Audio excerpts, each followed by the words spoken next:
আগে মোবাইলের মধ্যে খুব বেশি দেখতাম বড় বড় টেটকার ওতায় দান কিলা খাটে এক বাই দিয়া আর আরেক বাই দিয়া তোমার খের বাখরে আর এক বাই দিয়ে টনকা শুধু দান বাখরি দে।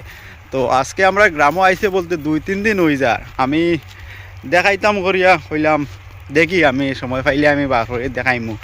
তো আমি এখন টেটকারর দ্বারও যাই আর তোমরা আমি দেখাইমু। ও দেখো দেখা যাক তো বহুত দূরে কিন্তু আমি ওখানে যাইতে লাগবো। তো আমি গিয়া তোমরা দেখাইমু। আমি এখন মেশিনের দ্বারও কম বেশি আই গেছি ধান কাটার মেশিনের দ্বারও। তো আমি দ্বারও গিয়াও তোমরা আমি দেখাইয়া দাঁড়াও। ও দেখতে পাল্টা এখন একদম দ্বারও আই গেছে। ও দেখতে পাল্টা সামনে আরো খুব সুন্দর করে তুলে দে।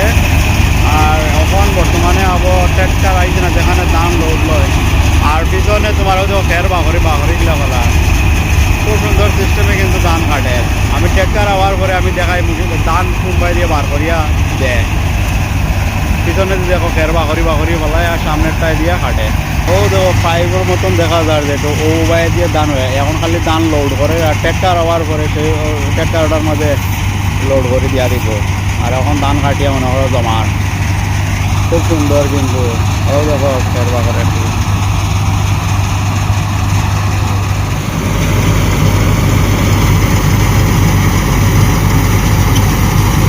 সামনের বাজু কি দেখ সুন্দর করে ধান আগুন কাটিয়া দেয়।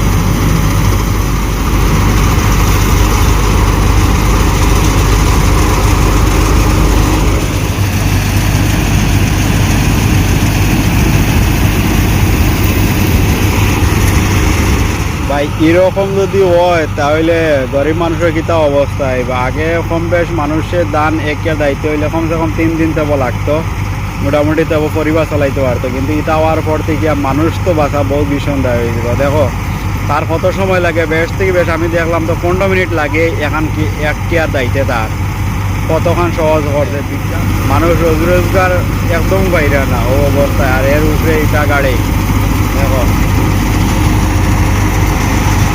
ট্রেক্টর আইছে যে ধান জমা আসলো ওখানে ভাল লেগে দেখো ওখানে ট্রেক্টরের মধ্যে ছাড়বো। ও দেখো ধান এখন পুরা মেশিনের মধ্যে জমা আসলো ওখানে ট্রেক্টরও ডালবো।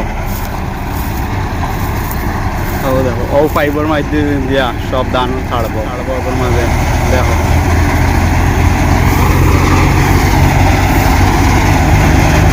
কি যার সুবিধা বাপরে বাপ খুব সুন্দর সিস্টেম। এখানে কাটে আর এখানে লিয়া যায়